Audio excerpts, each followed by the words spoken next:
דרכו של הלוחם היא כמו שביל בתוך חלום. אם תביט על המסך, תוכל לראות בו רק את השתקפותך.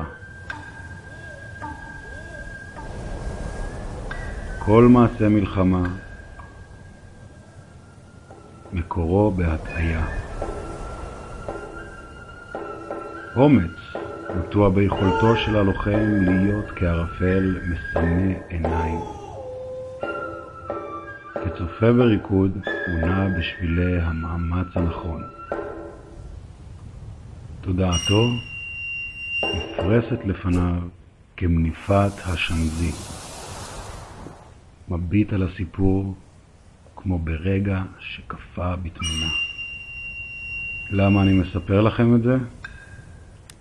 הכל בגלל פסטיבל קולנוע דרום.